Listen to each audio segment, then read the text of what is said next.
Hello guys, I'm Matt, back with my third solo video. Alright, let's get into the video because I tend to go way too long in these intros. Let me take you back. Yeah, you do, pal. You're not supposed to talk. We're going to take you back to February of 2012.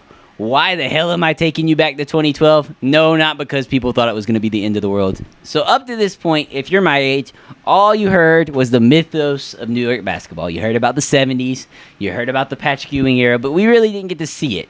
I was about 10 years old at the time, so I was a little too late for the Patrick Ewing era. In fact, the only games I were alive for was when Patrick Ewing was on the Magic. A little-known bench player from Harvard, Jeremy Lin, went insane. And at the time, people thought that it was just going to be like a flash in the pan, one-game type thing. He put up 25 points against one of the best point guards in the league at the time, the New Jersey Nets' Darren Williams, who is a very underrated player that we'll have to talk about later in another video. But at the time was a perennial all-star and appeared on the Sweet Life on Deck. Jeremy Lin, for the next 12 games, will go on one of the greatest runs in basketball history. Every morning when you would turn on SportsCenter, all you'd see is Jeremy Lin, Jeremy Lin. It was like for 12 games, he became LeBron James because that's all sports media wanted to talk about, whether or not they're actually the best team in the league or not, which at the time the Knicks weren't. They were the 7th seed that year. This was very intriguing because this team had Carmelo Anthony, J.R. Smith, Raymond Felton. They had these stars. They had 2 stars, and that could create TV time and all this stuff. But this little known guy from Harvard, Jeremy Lin, was taking all the attention. The Knicks' run would not go that far as they were bounced in the first round. But in the offseason, you thought this was going to turn into Jeremy Lin and Carmelo Anthony's team. Jeremy Lin got hurt towards the end of the season, so that's part of where their playoff woes came from. But honestly, Linsanity was already starting to cool off a little bit by this point. Jeremy Lin, in those 26 games as a starter that he got to play, averaged about 18 points per game, so way off of those 25-point near triple-double numbers from that first night. But he did hit a game winner against the Toronto Raptors that year and went toe-to-toe with the late, great Kobe Bryant, outscoring him and willing them to a win against the Lakers, where Jeremy Lin would score a career high at the time 38 points to Kobe Bryant's 34 in one of the forgotten legendary game. Jeremy Lin, during that offseason, ESPN reported that the Knicks would match any offer up to $1 billion. They did not. Jeremy Lin would sign a 3-year deal with the Houston Rockets. And boy, would they want to regret this one, because they were paying for a role player. At the time, they thought that they were playing for a star player. The 2 years in Houston are viewed as horrible years for Jeremy Lin. In fact, they weren't. He averaged about 13 points per game both years, was in the 6th Man of the Year conversation both years. He was nearly voted into the All-Star game the first year, but that was just because of the buzz the year before. He did not deserve to be there. I'm not saying that. But Jeremy Lin was a contender for the 6th Man of the Year both of these years. Then he went to the Lakers. And this was 2015 Lakers.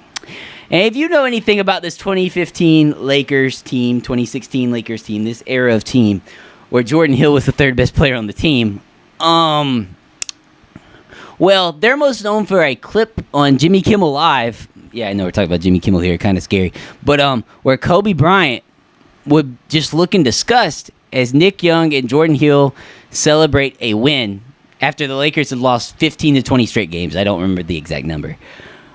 But just the most, you talk about the Yankees being the most important team in baseball. This is the most important team in basketball right here, the Los Angeles Lakers, the only rivaled by the Boston Celtics in that category. They had fallen from grace, and a part of this fall from grace was the signing of Jeremy Lin, because they thought maybe they could have their own Linsanity run. Well, Jeremy Lin would only average about 12 points per game and then get shipped to the Hornets, where, again, he would average 12 to 13 points per game, but have great efficiency. Like, he was shooting nearly 50% per game this year. When I looked at that, I was like, whoa, because I was trying to figure out why he had 6 Man of the Year votes that year, and he did. And then he went to the Hawks, averaged 10 points per game, was fine. But at the end of his Hawks tenure, got hurt.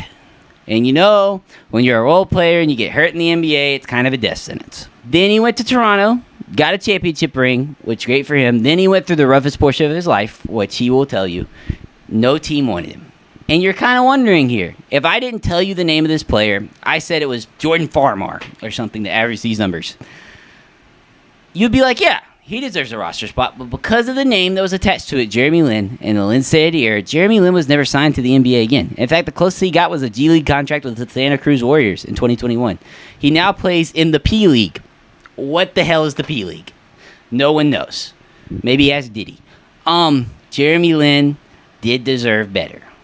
My point being is he should still probably be in the league today as a role player off somebody's bench. He was never going to be that star from those first 12 games.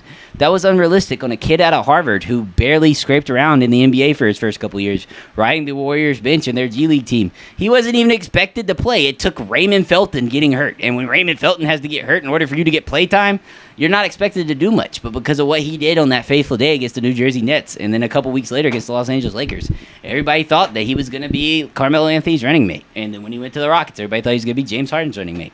That's just not what he was. He probably in the right situation could have won a Sixth Man of the Year and had a Lou Williams, Jamal Crawford style of career.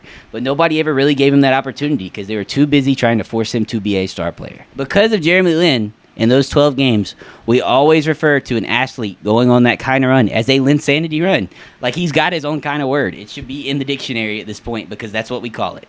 You know, a couple of years ago when... No, it was actually last year when Josh Dobbs went on that run. Everybody's like, oh my God, Josh Dobbs is having his Linsanity run. At the end of the day, I think it was his downfall because I don't think everybody had the same expectations on Jeremy Lin. But thank you for watching and tuning in to MNS. I hope you enjoyed this video. I hope you would like to give Jeremy Lin's career a second look because it really does deserve it. Let me know down in the comments what you think. Thanks for watching.